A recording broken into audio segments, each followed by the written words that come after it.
Hello everybody, welcome to episode 9 of The Grit. I think we're on episode 9, in my lovely back garden. So you have said that you wanted more video content from me, so here I am making video content.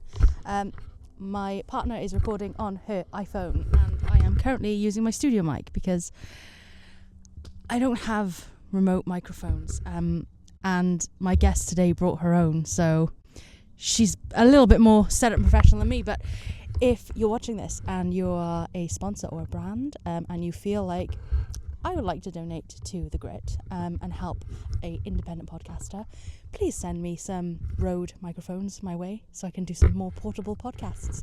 That would be a huge help, and obviously you would get a spot on the front of the podcast. Not me begging or anything, just putting it out there, you know. Anyway, so today's guest is Aime. She is from London. You probably know her as Aime Flyfish. If you are in the fly fishing community or have any knowledge of the fly fishing community, she's pretty well known. She fishes on a lovely little chalk stream, and we will be interviewing her today on Pride Month. We're going to be talking about fly fishing, her experiences as a woman in fly fishing, and her experiences as a gay woman in fly fishing. So it'll just be me and Aime chatting in the front room over there about all of that amazing stuff. So stay tuned and I will see you in a second.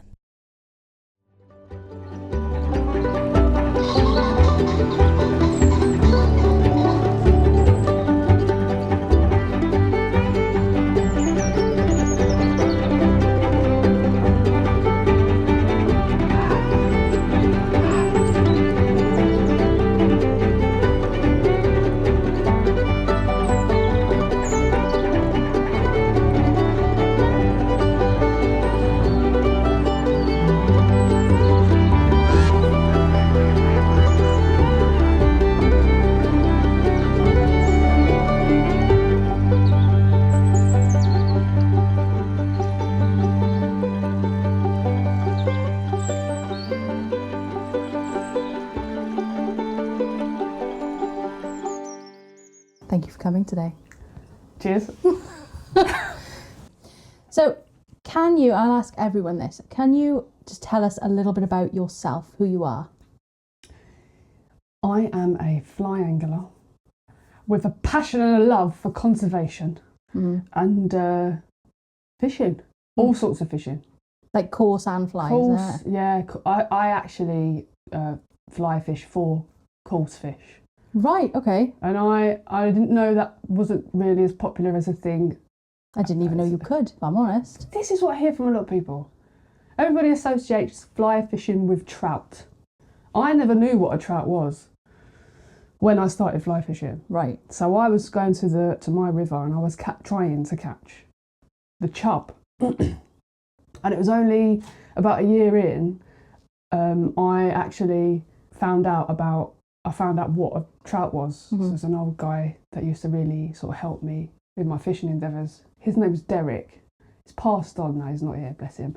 But I met him down the Wandle and he was telling me where all the coarse fish were and how I could try and catch them, and he was really supportive. He was a bit like your mentor then. So good. And he was banging on about what outlet was here and what outlet was there, and I'm like, what are you talking about? What's an outlet? Didn't even know what an outlet was. Didn't even know. I knew nothing. Complete naive participant. Yeah.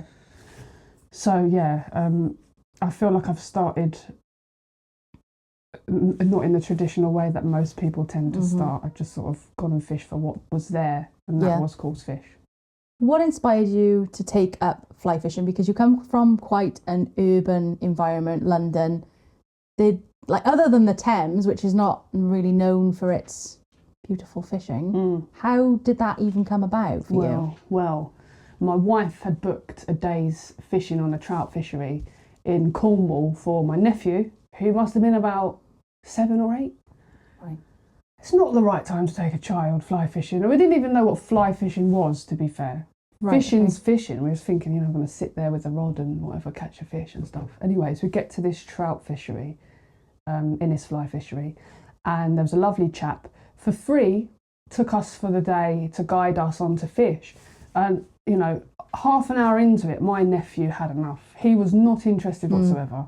He's like, I'm bored. Oh, I don't want to do this. Oh. And then my wife was like, look, let me take him to look at the fish that they've got elsewhere. Anyways, I'm left with this man, with this guide, and I'm trying to cast a fly rod, terrible at it. And he hooks onto a rainbow trout. And he goes, here, I'll take the rod. So I've took the rod tip to the water. He's going, lift the rod. I'm like, what are you talking about? So I've lifted the rod. Yeah. Reel it in. I'm like, reeling it in. He's like, keep the rod up. But the strong fish, so the rod's going down. I'm just sort of there, like, trying to play it. And I eventually got the fish to the net. And it's like my brain just exploded. I thought, wow. Huge dopamine rush for you. Yeah. I thought, this is awesome. The guy gets the fish into the net. I'm like to my nephew, we've got a fish. He's come sprinting over. It was catch and kill. And, straight in there with, what is it called? Like with the crucible? priest. The priest, yeah. Crucible. Yeah, that's another thing. I was like, like, make sure you have a priest. I'm like, what sort of ceremony is going to happen here today? Like, but yeah, my nephew come running over at the point where he dispatched the fish. Right. And my nephew was like, oh my God, like, what has he done? Yeah. And I was like, fish is just sleeping at the minute. I didn't know what else to say. But it was that introduction to actually your food, the meat being that you able eat. to catch it. Yeah, well, it's been alive. I don't think he took that. I don't think he knew that. Yeah. Because we're from London, everything's in a packet, out of sight, out of mind. And he was shocked. And then I had to have the discussion with him about where food comes from.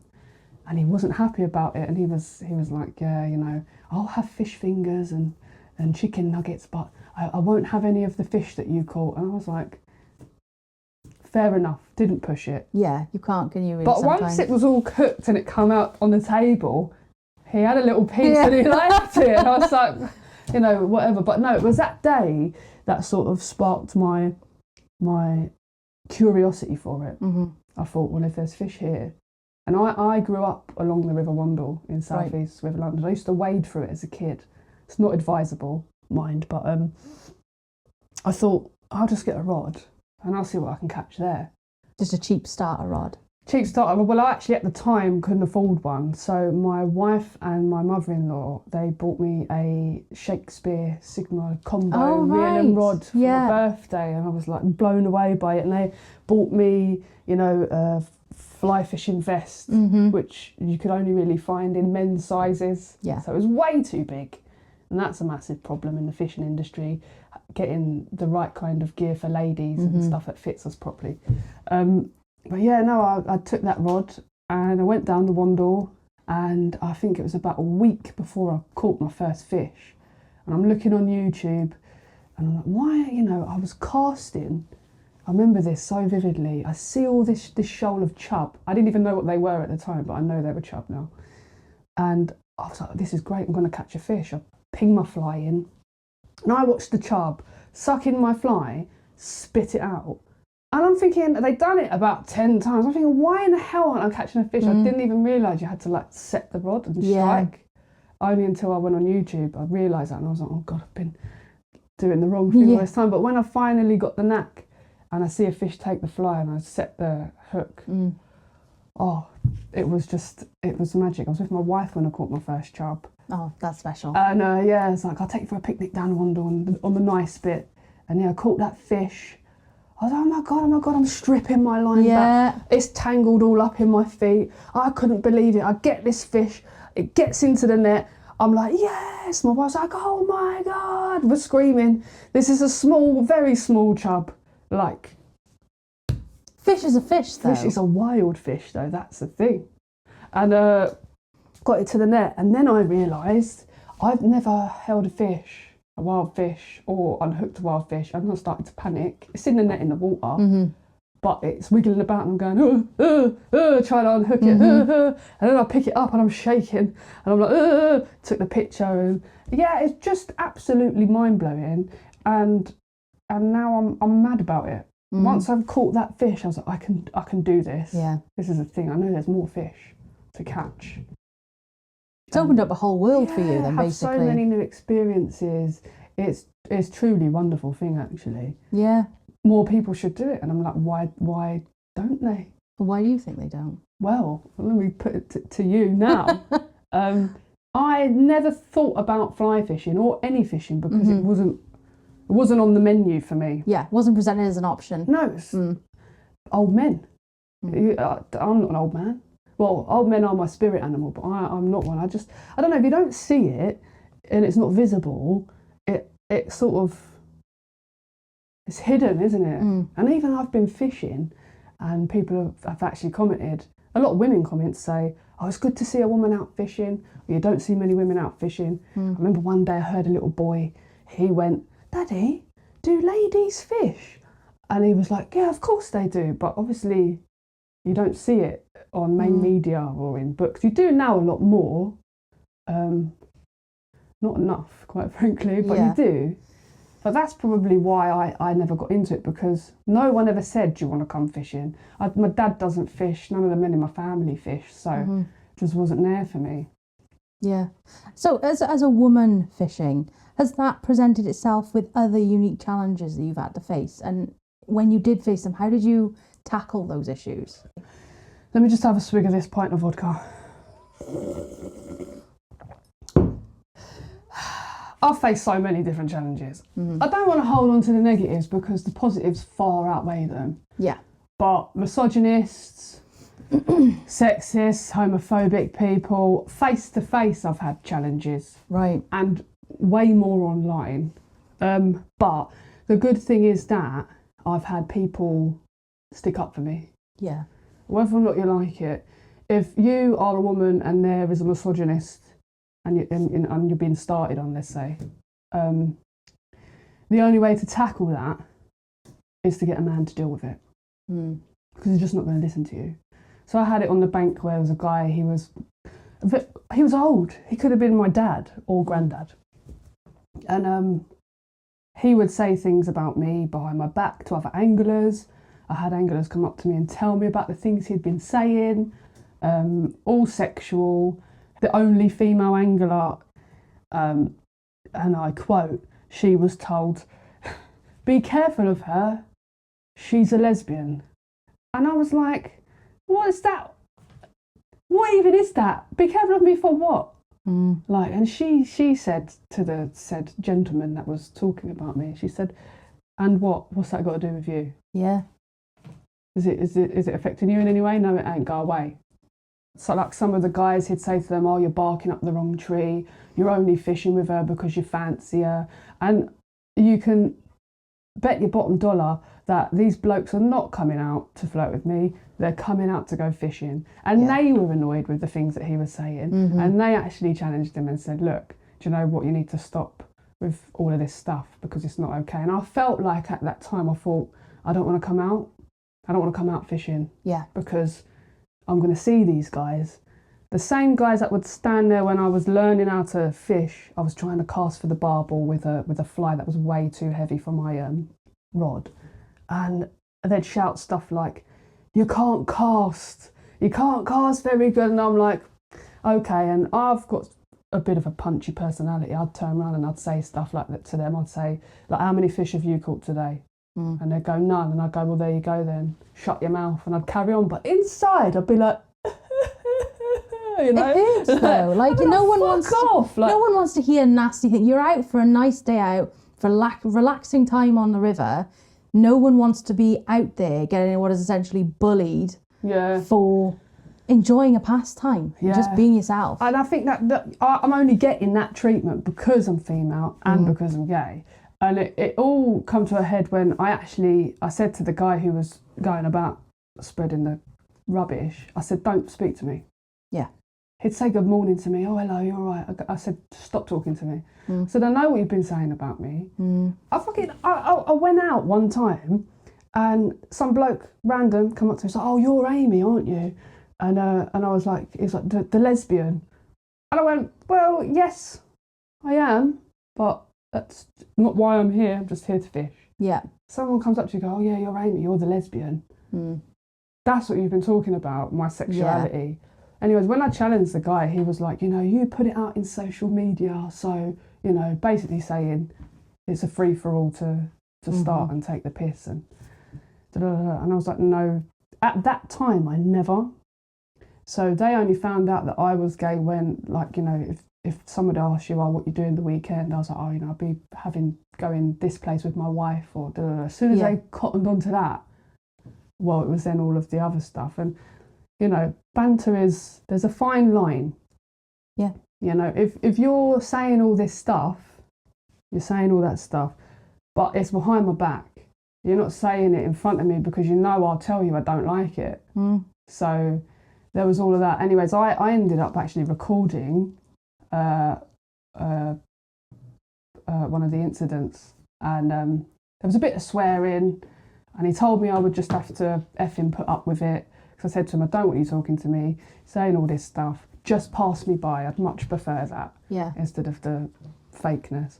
And I posted it online, and I got a lot of messages from some of the locals to say, I don't like the way he's spoken to you. I'm going to tell him, stop. Because 3 different times I'd said, stop speaking to me, I don't want to speak to you, and he'd stand on the next bank to me whilst I was fishing, stuff like that, and I'd walk off, and then he'd be standing on He'd just be there, and I'd be like, go away, like, I'd try and move off, but things like that. But then I got some other messages from some chaps who are, I don't know how else to describe them, very South London. Right, okay. So they responded in a very South London way and said, do I need to come down? And at that point I was like, oh no, it's going to go too over the top here. So I got rid of the video, and I think a couple of the locals had a word, and then that was it. He stopped. I see him the next time on the bank, he passed me by, and that's all I ever wanted. But I suppose social media, you've got to be careful about what you're putting out there, because it can get out of control somewhat. It can get easily out of control. But it stopped. And the only reason it stopped was because the guys had a word. So, you know, there's been some good, there's been some bad, but there's more good. They've got a lot more allies and lovely men that, you know, I'm fishing in South East London. It's rough, and I love the course season because you've got the course men, and they'll say, look, you know, any problems, I'm on this stretch. You just call me, let me know if you have any issues. I feel safe when I'm fishing. There's a nice community there, and they look out for people, and they're quite old school with it, which is lovely. It is exactly the same within the shooting community. Isn't it? I couldn't be where I am without some really kind and helpful men. And like, on the whole, a lot of the men that I've met are quite traditionalist, but they've never looked down on me because I'm queer. And they've never looked down on me for being a woman. They've been, you know, really keen to help me out. And the interactions that I've begun to have with anglers have been overwhelmingly positive. I've never experienced, I'm very fortunate, and it's probably because I'm still quite new to everything. I've not experienced any real homophobia or You're lucky. I am. I'm too fucking ugly for dick pics. That isn't an invitation. You're only either. a lesbian because you can't get a man, innit? Yeah, that's it. I shouldn't laugh, but you cry otherwise, wouldn't you? Yeah, you would. What sort of places are you shooting it in? Because I've had... Not in establishments like you've been shooting in. I'm shooting with individuals. Oh, okay. And I think that's the difference. And our experiences with specifically rifle shooting is that I've gone from like individual people rather than a club. Exactly, going straight to a club. Yeah, it's a bit like locker room sort of bants. Yeah. To the point where there's only the one time though, like there was one of the blokes showed me a picture unsolicited of a woman's bums whilst they were shooting, and then like one of like her in like a lady in a skimpy outfit with a gun, and I was like, do you know what, like that, I'm not really into that, thanks very much, you can just keep that to yourself. Yeah. Why show me it? It was because I'm gay. And it's like, oh, you know, I'm one of the lads. I'm not one of the lads. I don't like that sort of thing. Yeah. And, you know, the way that some members have spoke about females, quite objectifying. And I'm actually in the middle of a complaint that I've raised about some of the language that's been used and some of the culture of the club, because I've had a message from a lady to say, oh, you know, I'd love to join your club. She's seen me shooting on the Instagram. And I'm like, yeah, cool, like, come along. But then I'm like, they're going to say the same stuff I've heard around you. Yeah. Not everyone's got the type of personality I have to say, no, I don't like that. No, because you're quite a strong person. You've got a very, very, like, this is how it should be, and you stand up for what you believe in. Sometimes I have. But there's been times where it's better not to challenge, because it's safer not to challenge. Safer, yeah. Yeah. And I think that's I think that is an experience that a lot of women can relate to, is the want to challenge, but the safety concerns of challenging. Yeah, I mean, I'll give you an example of what happened in my club. So I'm sitting around a table with a couple of the blokes, and I was sending around a thank you card for some of the honorary members. They do such great work on the weekends. And one of the guys is sitting there, he's sitting there, he's taken the card, he's reading out the section that I've written, and he's gone, thank you for all the hard work you do. And then he's changed what I've written. He said, I appreciate all of the evenings we've spent in a dark corner of the room. And I was like, I looked at everyone, nobody said anything. A couple of them looked a bit awkward. So obviously that sexual sort of thing. And stupidly, because no one said anything, I've got this instant reaction to laugh it off. So I went, it wasn't the corner of the room, it was the middle of the room. What you on about? Took the card back, got everyone else to sign it. But not everyone's as quick or as bold to do that. That could shatter people into not going and attending. It could. Which is why I've raised the complaint, because you shouldn't have to do that. You're not there for that. I'm there to shoot. And I'm like, it's tiring. But this is how things are. And I don't want to... I've not raised the complaint to have a go and, just have a go and then walk away. I want to help improve the environment for everybody. Yeah. To just say, like, look, obviously you're used to things being the way they are, and it swings fine with everybody else. But if you do want to be inclusive and introduce new people, you're going to have to think about some of the things you're saying and some of the ways you're treating people, because it opens up doors for, in extreme cases, physical events, which I have also experienced at work. I mean, when I was younger, like 18, a grope. I've had a grope, I had a slap on the bum, all unsolicited, but it all started with the banter. The verbal banter first, the jokes, that the locker sexual, room talk, It all started with that, and I know it can go the other way quite quickly. So, I mean, I love the club. There's a lot of good guys. I'm chatting with the committee, and hopefully we can move forward and address things, and it can be a bit better for everyone. Well, yeah. Sometimes people just need training. They need guidance on what, because language is a fast-moving thing, especially in our modern times. And sometimes people just need the training, they need the education of how language can affect people. So a lot of people are in the mindset that, it's just words. And it is, but if you've not experienced, what those words can turn into, it can be quite scary. But I'm thoroughly enjoying the club. And I'm having a great time shooting my targets, and I've entered the Ian Burden League. Ian Burden League. It's a virtual tournament. I've already shot. Virtual tournament? Yeah. Okay, explain how so you a virtual tournament is 10 cards. Work. Okay. You put your sticker on the card. Okay. Somebody's there watching you shoot anyway. Virtually? No, someone from your club. Right. So you have to be honest. You can't shoot a card and then put your sticker on it. Once your sticker's on that card, that's your points. Okay. So I shot my average, and my average was high 80s, low 90s. That's good. And I'm going round to everyone going, you see me? High 80s, low 90s, I only just started. And they're like, yeah, can you consistently shoot like that? And I went, yeah, shot again, low 70s. I was like, Jesus, because who moved the scope? This is someone's, because I'm using the club's guns. Yeah. But I actually shot my cards, and they look like my average. So you're shooting with scopes, not iron sights? Scopes. Okay. Yeah, iron sights are those little weird. Yeah, so you get them in a lot of like small ball rifle ranges, as they'll shoot with the iron sights. Yeah, don't judge me. I'm using a scope on a 20. A little 22 LR Yeah, or something? no, I'm. It's bench rest 20 yards. Right.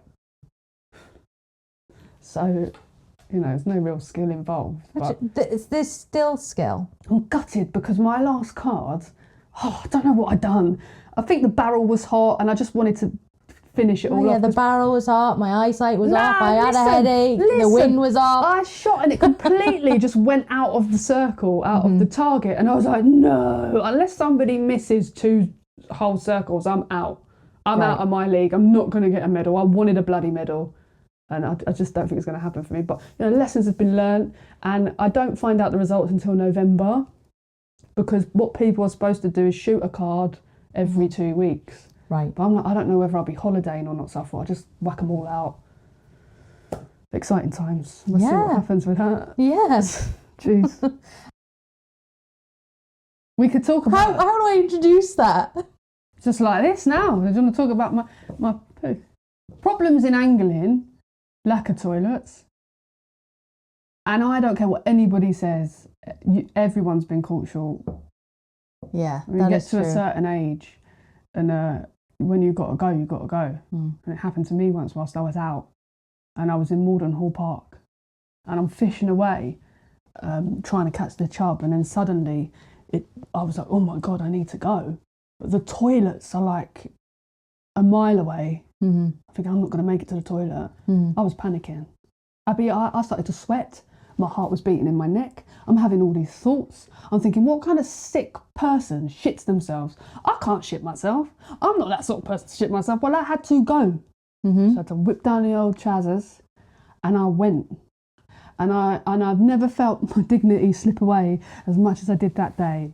And I left that area with promptly. one less sock. Oh, so you did take it with you? No. What, in a sock? You clearly have never done... No, I haven't, because, listen, okay, I'm going to tell you a very personal story. You think I put my poo in a sock? How would I have done that? Well, maybe you put a leaf around it and then picked it up in the sock. A sock is a great carrying tool, yeah, but it didn't come out whole. Like, it was soft set. I wiped with the sock. Mr. Whippy. I wiped with the sock. I had to leave it there. God. And you didn't even try and take it with you? No! I didn't think it was going to happen. I was ashamed. I had my head down. I felt ashamed. I left. I didn't go back to that spot for months. Well, I'm not here to judge you for shitting in the woods. No, in a park. In a park. Yeah, okay, well, I'm not judging. There was more than not judging. judging. Park, but nobody would have walked past it. But whilst I'm having it, I was thinking, oh my God, what if somebody does see? What were you going to say about you? Oh, well, you were saying that I was never caught short. I haven't, you're right. I have incredible bowel control. The first time I went to go and see my wife, I'm one of these people, and I'm sure I'm not the only one, I can't go in public restrooms. I'm too embarrassed. It's too vulnerable for me. That is okay? a thing. Right? Too vulnerable. That is a thing for a lot of people. Yeah, it is, right? First time I went to America for 8 days. Do you think I went? For 8 days? What, a number 2? What, you didn't go for 8 days? No. None have exploded. I can't keep one in. 8 days? 8 days. You can ask, if you want to verify the source, ask my wife. No, I mean, I believe you. I believe you. But, there's a little trick that I do if I'm in a public restroom. Obviously, you sort out the toilet seat if you have to sit down. No one can hover and do that. No. But if it's quite intimate, you can do the flush and go. So as it's exiting, you can flush and it covers up the plop. See, now if I... And then, you sort yourself out, wipe and all of that, and then you do another flush and nobody hears anything. I tend to wait for like if it's busy and I'm like The hand dryer. desperate. Or something. Yes. Yeah, the hand Hand dryer. dryer. The hand dryer. Yeah. But that stops and you're like, you're gonna listen. People go. They You know, do. go. I know that every living thing on this planet poops. Yeah. Okay. I just don't want it to be me. Once you go bidet, you never go back. Yeah. And also, very environmentally friendly bidets. Yeah. Because you cut your toilet paper use in like half. Yeah, you do. It's just like you know. What's it like? Just wiping, because you're clean. Just, it's like. Should we go back to fishing? Yeah. Yeah. Cool, yeah. So poops. Poops. It happens. Or it doesn't for 8 days. For 8 days. So what were some of the initial challenges that you had when you first decided, after you had that rainbow trout, how did you get into it? Finding the money for equipment. Mm-hmm. Obviously, thankfully, my mother-in-law, my wife, bought me a setup for my birthday, which was cool. And I had access to the River Wandle, and that's free fishing. Obviously, you have to have your EA license and whatnot, but so accessing the water wasn't a challenge for me per se. But yeah, I didn't really have any accessibility issues to the sport. Apart from that, it's quite expensive for the year. Yeah. And fortunately, I think at the time I only had like about 300 people on my Instagram, but... And how many years ago was that now? 3. 3, okay, so you've grown considerably in 3 years. Yeah, about 3, yeah. Grays saw that, so they're a brand of fly fishing equipment, and I was approached by one of the sponsors, and they basically said, look, you're a woman, we're looking to be more diverse, and you can actually fish. Mm-hmm. I was like, yes, I can actually fish, and I am a woman. So they were like, look, would you like to take part in a sponsorship? I said I would, but I'm not giving you X amount of posts. Mm-hmm. I'm not giving you hashtag this and that, and I'm not balancing my rod on my shoulder. I tried it once, don't like it. Mm-hmm. And they were like, that's absolutely fine. We just want you to be who you are, carry on as you are, just use our products. And I was like, let me know what your budget is. And they said, yeah, you've got X amount to spend. I don't know if I can say it because I had to sign a contract that I couldn't really talk about too much or use anyone else's products, which didn't bother me because I couldn't afford anyone else's products. And if it wasn't for Grays and that team, I think I wouldn't be doing as much fishing as I do today, because they set me up with different weight rods that I can use to fish for pike, even for river slugs. What are they called? Catfish. Right. River slugs. Yeah, that's what I call them. Okay. So just like big old slugs, don't they? They provided me with enough gear to, sorted me out today. So every fish I catch is usually with their stuff. Great. So because they sorted me out, that made fishing more accessible for me. Yeah. It was nice of them. But I don't like the whole pro staff life, the whole pro team. Hashtag this and hashtag that. And if you use this rod, you can catch X, Y, and Z. And that's not true. And I've been a big advocate for cheaper gear. It just does. As long as you've got the right weight rod, size of rod, you'd be golden. But I was quite fortunate to have got picked up quite early. But then after that ended, the contract, they said, do you want to carry on? I was like, well, no, I've got all the stuff now, but I'd appreciate everything you've done for me, kind of thing. Yeah. But that was it. Unless you want to pay me money, which they didn't, then I would have carried on. But yeah, it's not the one. I had a good setup. Other people don't have a good setup. There's a lot of pro team members where it's like, oh yeah, no, I'm part of the pro team. They'll get sent a rod and a reel, and they have to sign a contract that they can't use anybody else's stuff. Right. And that if they want any more things, they're discounted.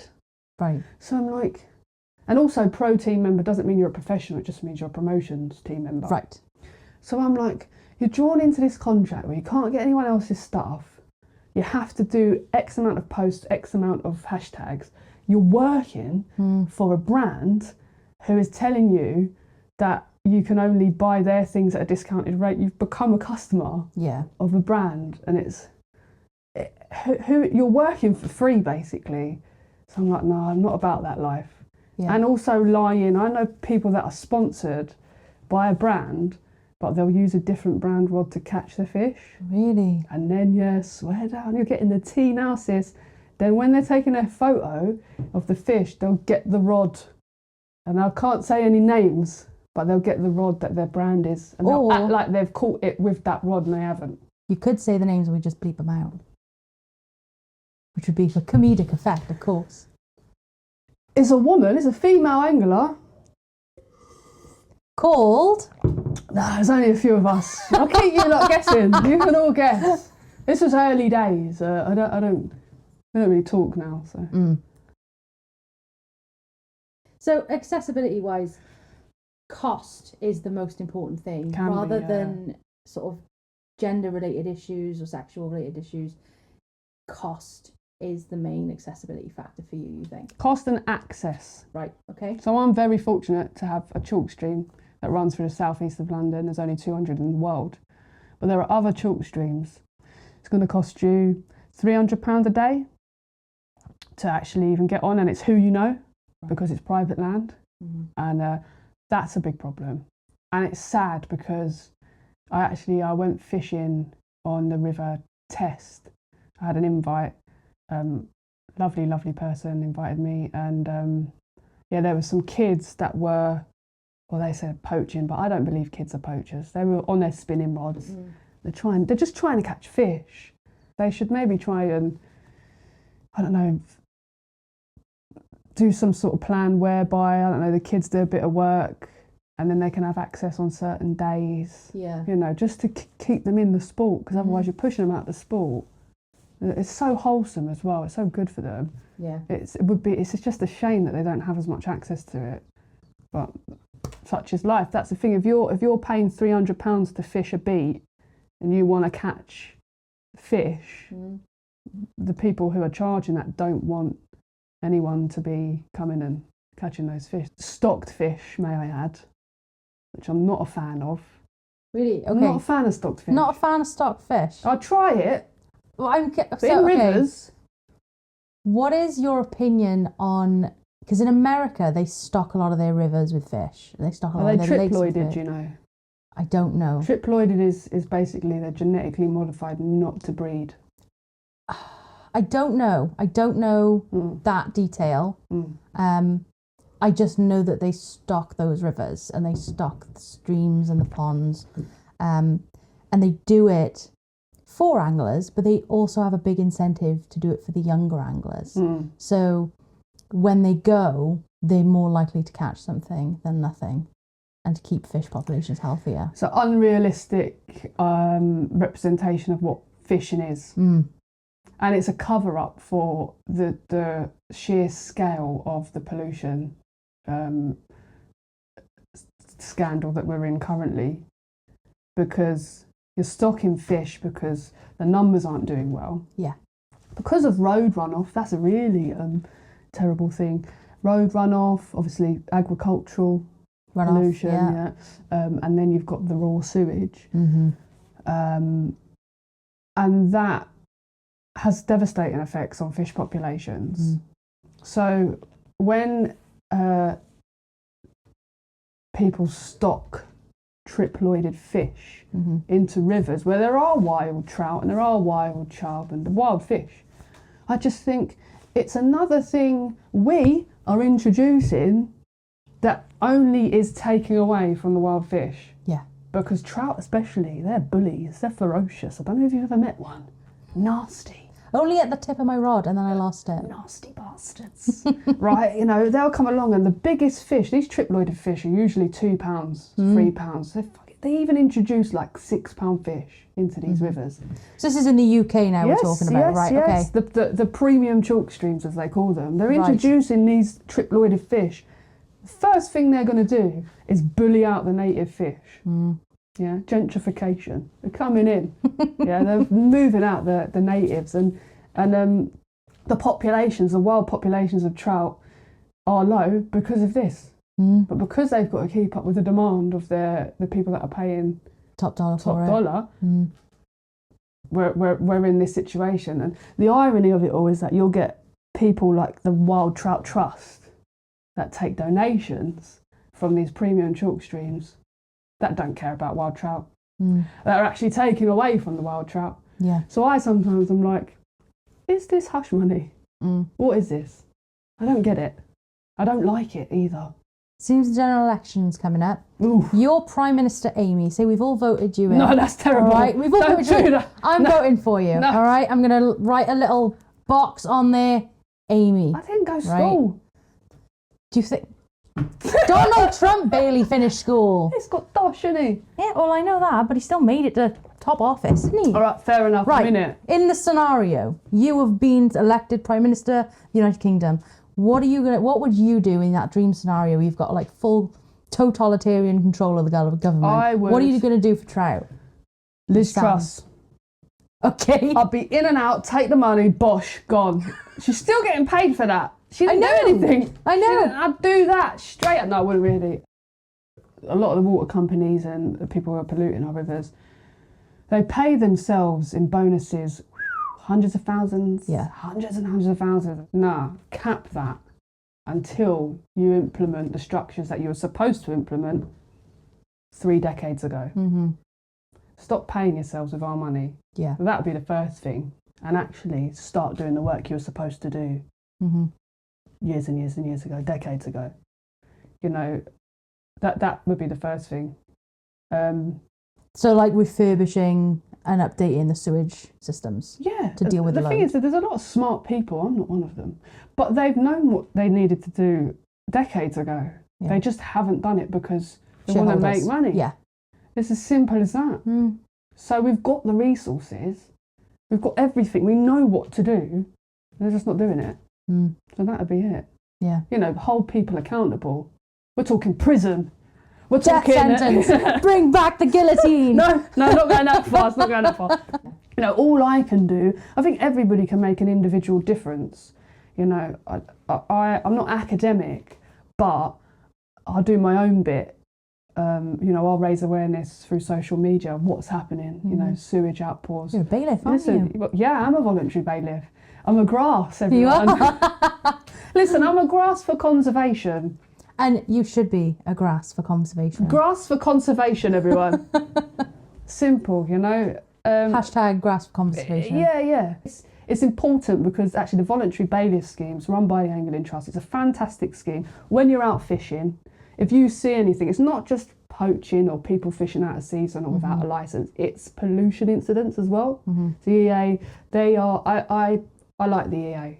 I like the Environment Agency. They get a lot of stick because they can't do their job properly. And they can't do their job properly because they've been kneecapped by the government and completely underfunded. Yeah. So they're in between a rock and a hard place. But so I'll go out when I'm fishing, and if I see a pollution incident, whether it's, I don't know, one of the factories is releasing, there's a milk factory actually on the Wandle, and they've been known to release their milk into the river, and they've been told about it, and I think they're on some sort of warning. I don't know how much I can say about it, but if I catch that outlet, which they've tried to cover up with rocks, you think I don't know I'm going to be moving them rocks away from your outlet. If I catch that outlet pouring out milk, you know I'm taking photos, you know I'm documenting it, you know I'm taking a sample and I'm uploading it on the VBS because they use that material in court to prosecute companies like that when they're in the wrong. So, great scheme. Well, we'll put all the links to that scheme in the description of the episode. And if you would like to get involved and be a hashtag grass for conservation, then you can have a little look in the link. So, moving on from conservation, I wanted to know how, in a male-dominated space, how you would find your own space within it. Lots of trial and error, I would say. I've always dipped into things, and if I don't like it, I'll leave. I tried a fishing club committee. I was part of. That was wonderful. Faced quite a few problems within that. Left it. hope maybe in the future, when a few people on the committee change, naming no names again, then I might nip back into it and do some good work. Tried a forum online to get information because I've got really sort of focused on entomology, little bugs and stuff like that. Oh, right, okay. Fascinated by it. Have you been to the Darwin exhibit in the Natural History Museum? I have, but before I was into all of this. Right. So, yeah, I tried the forum. That was absolutely awful. Yeah. Awful. Some of the stuff they even made their own page about me. Understanding Aime Battams. Really? Yeah, and the shit. We'll have to bleep that out. The shit that people wrote about me. That I hate men. That I'm only doing this, that, and the other for X, Y, Z. And I was like, what the hell? Like, I tried to share some of my stuff, and I don't know. They had a section on it, women in fly fishing. I think they've deleted a lot of it because it's just rubbish. Toxic cesspit. Yeah. Really bad. Terrible experience. So I had that experience. I thought, well, that's it. Forums aren't for me. So I'll leave that. Yeah. So it's then just about trying things. If they don't fit for you, just leave. Just make your own way. Like, you know, don't force it.